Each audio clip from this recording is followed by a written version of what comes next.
People always think we're attacking NASA, and we're actually NASA enthusiasts when it comes right down to it, right? We're space enthusiasts. We want accountability. We want disclosure. We want to see what's actually there, and we will accept the limitations. We'll support the limitations on what's capable of doing. We don't need to keep researching in and find out, oh, all we're looking at is CGI. If you can't do it, say so.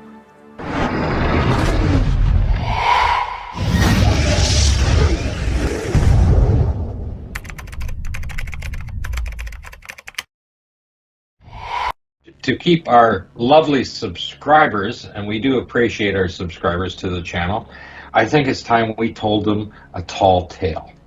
Rather than just talk about Apollo and all this stuff, we should come up with our own tall tale. The best tall tales are fishing tales, of course. The three of us are going to go fishing. You're going to fly across here, and Robert's going to get a hold of a float plane for us, and he's going to fly us into Great Slave Lake. And we're not just going to do any kind of fishing, we're going after a trophy. Not just a fish that's larger than the world record, we're going after a trophy that's at least 20 pounds heavier than the trophy fish. And of course, we're going to have to make it a media event. We have to do a press release. In the press release, we're going to document all of this information. We're going to have the exact time we get on the plane, the exact time that we land, right down to the minute. We're going to put this in the press release. And then we're going to put a map up of Great Slave Lake. And we're going to have all of the fishing spots that we are going to be going in. And included in the press release, which we're going to give out several weeks before we go, we're going to include the exact time we catch each fish, the exact size and weight of the fish, and the equipment that we caught it on. And of course, Marcus, you're going to catch this world record fish, but we're going to have you catch it at 6:07 Eastern Standard Time. We're going to put that in the press release, that this is when you get this fish on, so that the news can break away from the news. They're going to break away on the news and show you live catching this fish. So we have the exact time you're going to catch the fish, and we're going to put it in the press release so that the media knows what we're up to, the exact detail. And of course, after we do this and have everything mapped out, we're like, that's all going to be in our press release. We are going to go out and we're going to do exactly that. We're going to catch the exact number of fish at the exact number of time, and those fish are going to weigh exactly the same amount. We will include all of our kit, everything, right down to the boat we're using, everything else, the amount of fuel. We'll have all of that in our press kit, so people know what we're doing, even what we're eating, where we stop, and everything, right down to the minute, because we want to document this trophy fish that we're going to catch. And of course, the largest muskellunge, there's 2 or 3 out there running 69 pounds 11 ounces. There's another one 70 pounds, and the length of them is just around 80 inches. So we're going to be at least 20 pounds above that and 10 inches longer, and we're going to have the exact length in the press release. But we're going to submit it several weeks before we go, because we want this to be an international media event. We'll get the CBC to document part of it. When we go to live feed, we'll just simply use Robert's walkie-talkie because it's got a 4K video installed in it, right? And it can broadcast right from the lake. We'll include all of that stuff. And that's going to be our fish story. And it's going to be more sensational than anything NASA ever did. Now let's have a look at the Apollo fish story that they told. And I included in there, that's the Apollo 17 press kit, because the devil is in the details. It always is. And as you can see right here, this is the press kit. They launched on December the 7th. They were scheduled to launch on December the 6th, but there was a delay.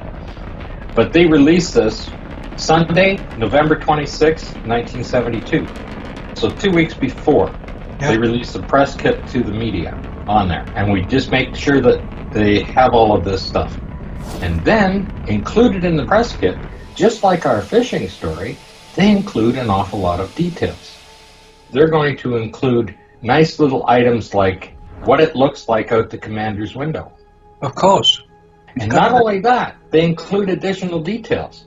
They have time from ignition when they landed, the angle and degrees that they're sitting on, the altitude where they landed, and they have a range to the LS. But anyway, they even have the pitch angle that the vehicle is sitting at is 2 degrees off vertical. This is included in the press kit before they left, the exact view out the window. Absolutely amazing that they're able to do that. And they're obviously doing remote viewing. And then they also include one, on the left-hand side is the field of view from the commander and the field of view out the window for the lunar module pilot. They also include that. Oh, that's nice.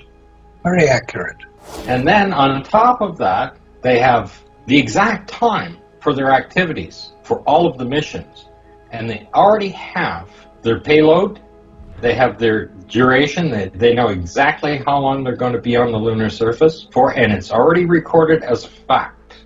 This is in the press kit. Everybody has to understand this is in the press kit. They know the exact distance that they traversed on the rover. It's already included in here, and samples returned. And returned, of course, is a statement of fact that it's already being done. So they have the exact amount of pounds of payload that they returned. This is in the press kit, 2 weeks before launch. These kind of details simply cannot be there. They even have all of the camera pan angles, everything else are in there for 15, 16, and 17. When Marcus caught that fish, not only did he catch the largest one, we already knew what was inside of that fish when we cleaned it out. I like it. You take any of these little items in here. This is all right down to the minute. The exact hours, where they are located. This shows the exact location where they're setting off the explosive charges from and the exact amount of time in here. Right to the minute. And this is concurrent with what's in the cue cards and what's in the actual transcripts. All of this is done prior to. All of these times in here are already recorded in a press kit. How can you have this much detail in a press kit unless you are trying to sensationalize the event? And that's what we were doing with our little fish story. We're going to sensationalize the event, and we're going to put all of the details in there for the media so that they knew that you're going to catch that fish at 6:07 Eastern Standard Time. Well, what does the media need to know this for? This is far too detailed for the press. You would expect to give these to engineers, not the press. How is the press going to interpret that type of documentation? Because that's not what they do. They're press, not engineers. The only difference in this document, I'm coming down here, is that the launch was going to be at 9:53 or something at night, and there was a delay, so they actually launched at 12:33 December the 7th. Everything else in this document, the timelines launch right out. Here's the timeline that they were going to launch at, the night launch at 9:53. They actually launched at 12:33 December the 7th. And that's the only difference from the press kit on there. There was a delay on the launch. However, when you have a delay in the launch, because you have 5 alternate landing sites, you can now no longer land where you say you were going to land. So all of this other documentation where they landed that was pre-done can no longer be. They're going to be on an alternate landing site. Here they have all of the detailed composition of the crust material, volcanic deposits, all of the stuff on this landing site that they no longer could be on because of that delay. And it's already included here in the press kit 2 weeks before launch. They had to land it there whether they liked it or not. But then they catch up. All of this stuff here, they still have the estimated time was still in here, right, with their sun angle and everything else. All of that is changed just because of the timeline that they were on there, right, that they changed the launch date on. So even the details on all of this stuff and the timelines they've put in here in orbit, all of the timeline would have to change on that, and it didn't. It couldn't, because they published it 2 weeks before they actually launched. Yeah, they'd have to be able to catch up those extra hours to do that. All of this stuff is just the weight of the machine events, the heights that they were changing stuff in. Far too much detail to make any adjustments in travel or anything else. They would have to know, of course, the exact thrust capabilities of these engines at every given time to be able to be this accurate. You see, these numbers are not estimates. They are exact numbers, right down to the pound on each of them. Could not possibly have that. There would be constant adjustments in these numbers as you're traveling, because you don't know exactly how much fuel you're going to lose. You don't know exactly how much. And you just simply go through here. Here's all of their course corrections right down to the minute. If they had to go to another landing site, all of this would be void. It would be null and void, all of it. What if you're on course and you don't need to make a course correction? Well, they'd have to know that, wouldn't they? They'd have to know they're on course. But it's already here. The course corrections are here. Everything is here. If they have to land somewhere else, then it's useless. What did they bother to print this for? Because Armstrong didn't land where that computer picked for them to land either. They're showing here that they're going to do a powered descent from 68 nautical miles. Right there. Not 70, 68. And it shows exactly right here. Everything right down, feet per minute, everything else coming down here. They could only be estimates, but they actually repeated this exactly. And that's the same as us telling a fish story. I'm going to show you a map of Great Slave Lake, and I'm going to show you the exact time and how many fish we caught on each of the fishing sites we attended. And I'm going to give you the exact weight, the time, everything else, and the length of that fish recorded. And that's exactly how to tell a tall tale. There's too many details in here that cannot be here. And you don't forget, too, that we only have so much fuel for that boat. So that means we're going to have to limit that fuel to the whole day. Yeah, it's like us saying we took 5 gallons of fuel with us and we're running a 150 horse motor and we're going to travel 100 miles across the lake, right? The motor burns 15 gallons an hour and we brought 5 gallons with us. We're going out for the day. Anyway, here, this is the overhaul time from launch. Ground elapsed time, it stands for. Ground elapsed time, yeah. As you can see here, right to the minute. It's not 122 hours and 13 minutes.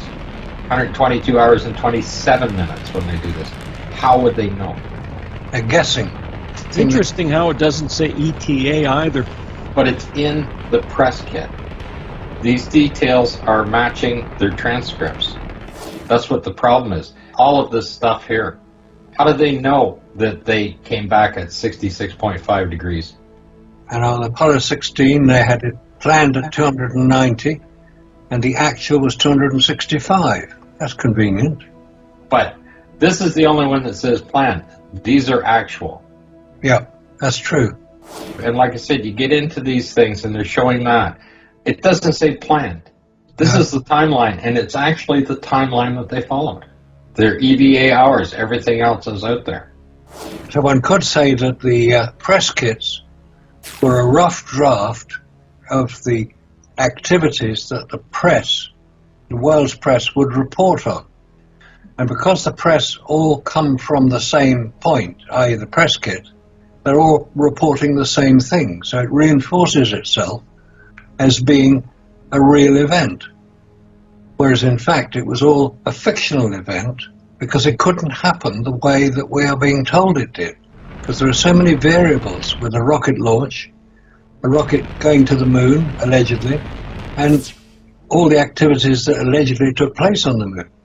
Because everybody reinforces everybody else's story, because they all got it from the same place, i.e. the press kit, everybody thinks it must be true, because they read it in the newspaper and they've seen it on television. It wasn't true, because what you have done, Scott, is to deconstruct the press kit against the reality of what would occur. And now we know what the reality of what would occur is. It's very different because so many variables are involved which cannot be foreseen in advance. But with the press kit, everything is cut and dried. They're using the media as a propaganda device. Exactly. That's And what they gave them the details on which to activate that. Far too many details. This little section here, of course, is exactly the same as the cue cards, the timelines. It's giving it to you in exact minutes. This is 5 minutes through here. Yep. 52 minutes of sampling. This is for EVA1. And this is what is in the cue cards for the CDR and the LMP.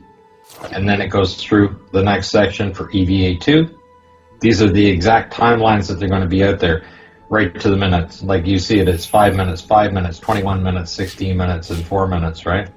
So the overall stay is 45 minutes. You add those up, it's 45 minutes. This section here is 41 minutes. You add those up, it's 41 minutes. Exactly. That's in the cue cards as well.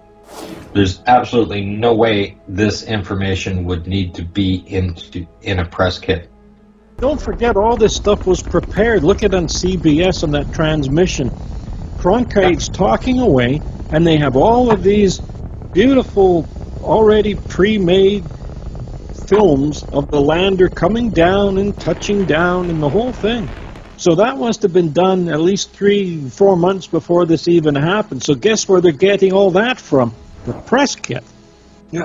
They would have actually had to do the full dress simulations months ahead of time, because this document here would take probably a month or more to prepare. After they've done everything, it has to be exact to what they've already recorded. Yeah, good point. Well done. And of course, this one is just unbelievable. And they're showing here, it has a note at the bottom, and it says that the mountains here are 2.5 times scale.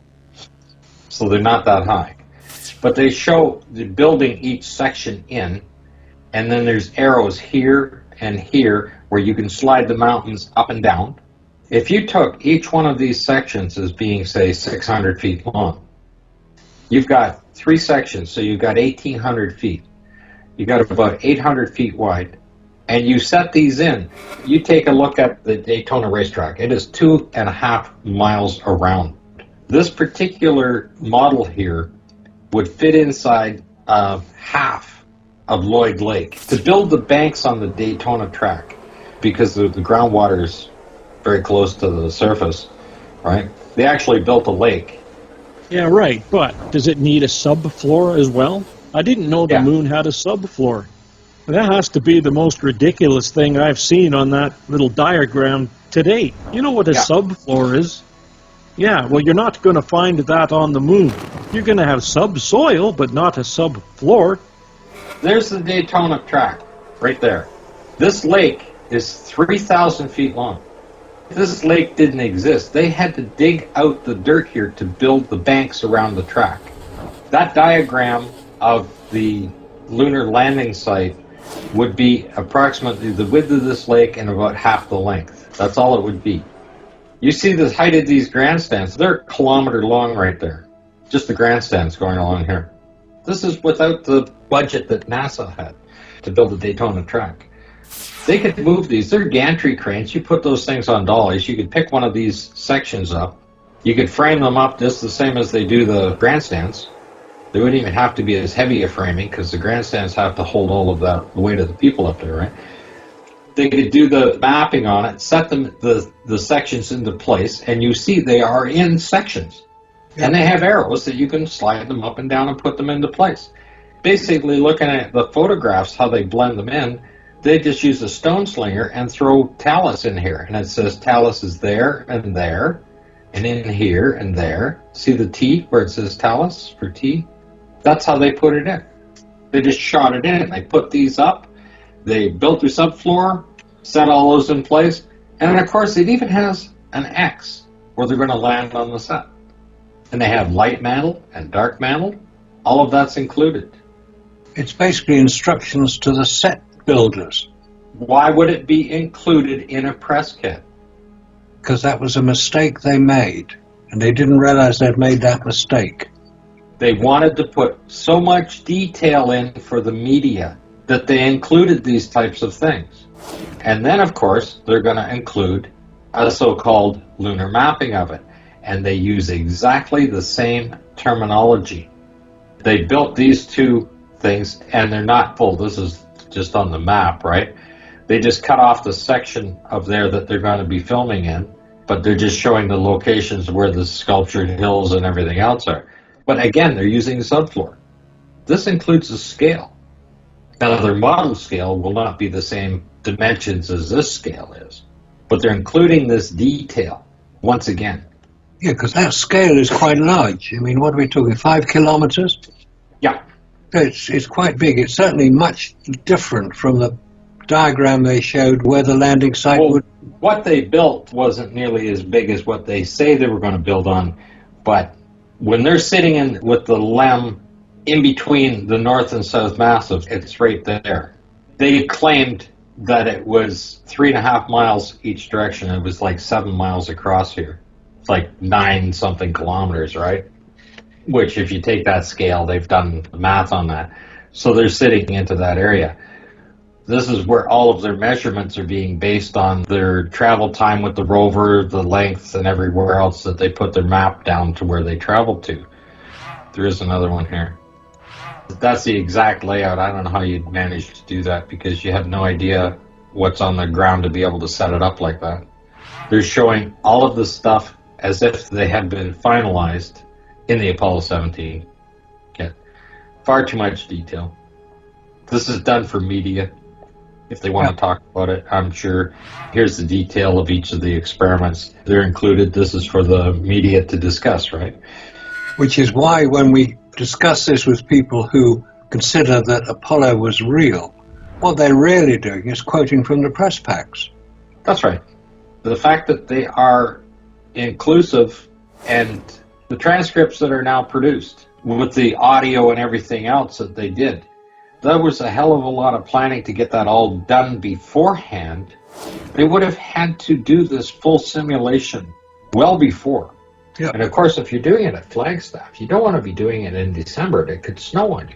You'd want to be doing this when the weather's a little cooler. You're going to be in those suits.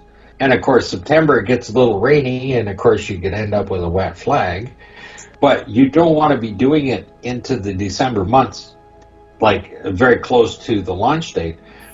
But that gives them the time to prepare this press kit. And of course, now when you look at it, all of the press kits were released prior to it with the same kind of detail. Yeah, all the detail was there. Apollo 11 didn't have quite the detail.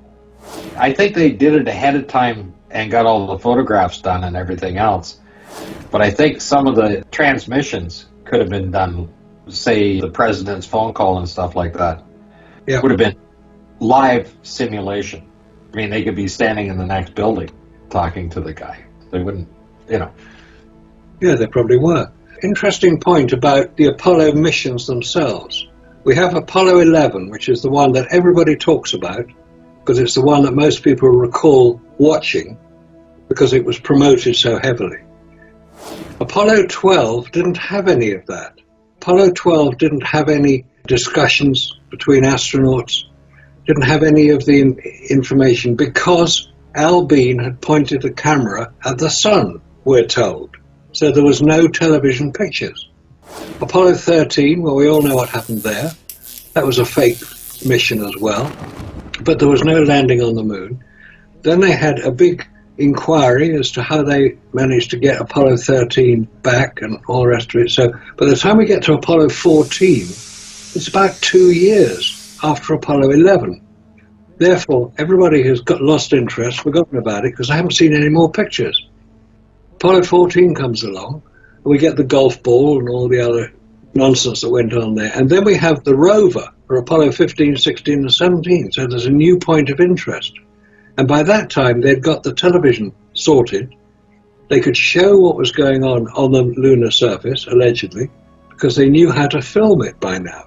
So you got Apollo 11 starting the whole procedure, and wasn't it convenient that they lost all the original films, which is why they look so stupid, and they're sort of prancing about. Then Apollo 12, nothing happened at all, we didn't see anything. Apollo 13, nothing happened at all, we didn't see anything. By the time we get to Apollo 14, they've ironed out a lot of the technical problems. Exactly. But when we tell a fish story, as opposed to a fish story and we include the detail, people don't ask us to do it again because we all know fishing is just a bit of luck as well. Yeah. You can't go out and say, I'm going to catch another trophy fish, because that's just luck. Well, what does NASA do? We were lucky.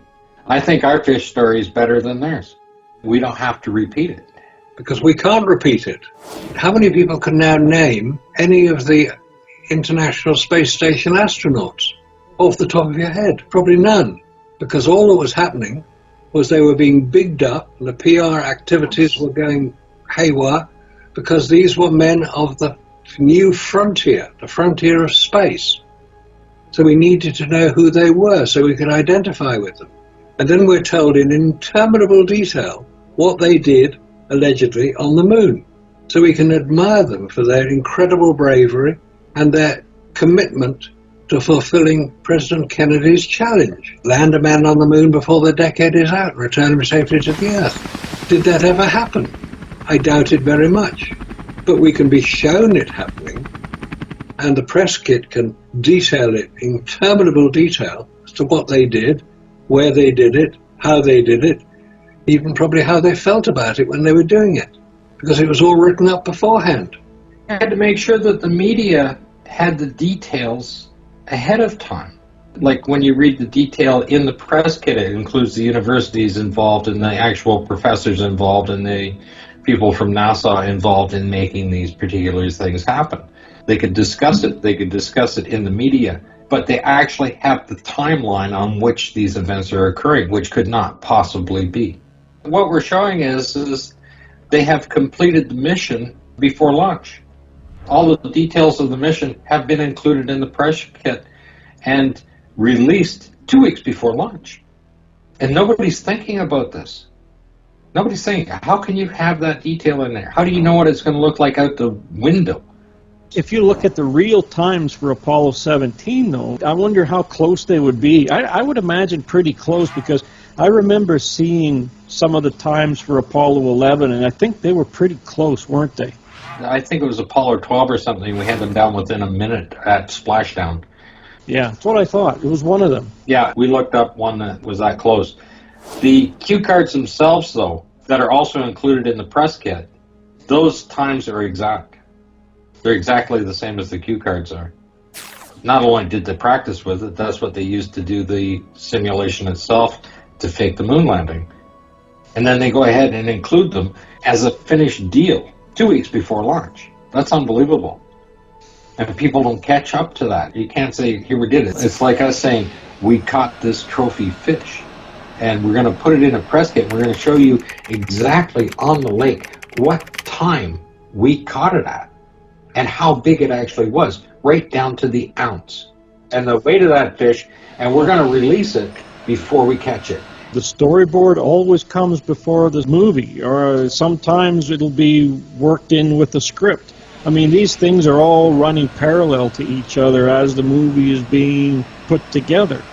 So you have to have a storyboard, or else you don't know where the pieces are going to fall into place when you go to edit it. So, what did these guys do?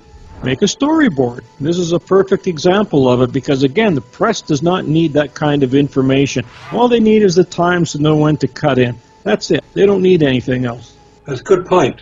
That's the way it works. Storyboards outline what a film will eventually look like. But during the process of shooting a film, you may find that something is better, done a slightly different way. So the storyboard will change to incorporate that. As you say, the script will work along as well. But on Apollo, we had the whole storyboard created. The filming was then done, probably at Cannon Air Force Base, but we don't know that for certain for the final missions. Maybe at Flagstaff as well. It certainly wasn't done on the moon, because they didn't know what the conditions were. They really did not know what the conditions were. How fast would that rover have traveled? Supposing the surface had been so soft that the wheels got bogged down. We don't know that. They didn't know that either. They may think they knew it, so they went ahead with this imaginary story that everybody bought because they had no means of comparison with anything else. So NASA were just given free rein to do what they wanted, to say what they wanted and to illustrate it exactly how they wanted it to be. Feed it all out to the news media, whether it's television broadcast, the Walter Cronkites of this world, the James Burkes of this world. All the television companies that promoted it had a script to read by, so they knew what was going to happen next, and they knew when it was going to happen. Oh, they're going to be landing in 2 minutes. Oh, they've landed. They're going to be 2.5 hours before they get out of the craft. How did they know that? Because it was all in the storyboard. It was all in the script. So if one takes the press packs as aid memoirs for broadcasters and journalists, it makes much more sense. Of course it was all reported in the press. It was a big event at the time. Landing men on the moon was an important event. So all the press dutifully reported it as that because they had the information to hand and they could make it sound interesting and sensational, and there was lots of jeopardy involved, which they all knew was going to happen. But things didn't go too badly wrong. You know, they didn't crash, they didn't lose their lives, because that wasn't in the script. They all got home safely because that was in the script. At any given time, they could have had equipment problems, and it would have cut everything short. Well, we've seen it launching the Artemis rocket. I mean, there was 4 delays. 2 because they couldn't get the hydrogen in, and 2 because the weather got a bit bad. So there were delays. So they couldn't produce a press kit saying it was going to be launched at such and such a date, because they didn't know. Just like any good fishing story, Artemis is no exception. As you can see in the press kit, they have all of the details for you, starting with the launch date, the exact time. It's 1 hour and 47 minutes a.m. Eastern Standard Time. The mission duration is 25 days, 10 hours, and 53 minutes. This is in the press kit. This is released before the launch. People need to understand that. The splashdown date is December 11th, 2022. The return speed, 40,000 kilometers an hour. Even the exact site they're going to land at, the targeted site is the Pacific Ocean. That's pretty grand accuracy there for that one. Total mission is 2.3 million kilometers. And when you come down, they actually show a picture of the launch. It hasn't happened yet. They show it flying in space, obviously an animation. And then you come down, and there are the parachutes, fully deployed. Next picture, there's the ship and the crew and everybody at the capsule. And of course, when you come down farther, they forgot about flying over the poles, so they went right through the Van Allen belts right at the equator. Just beautiful. No mention, of course, of any of the CMAs that were occurring. There's no mention of anything else during the time when it actually happened. But this press kit is released before the launch. People need to understand that. The photographs of the splashdown is already included, and that is one of the greatest fish stories ever told. We tell a pretty good one, but they do it as well, as well, as well, as well, as well.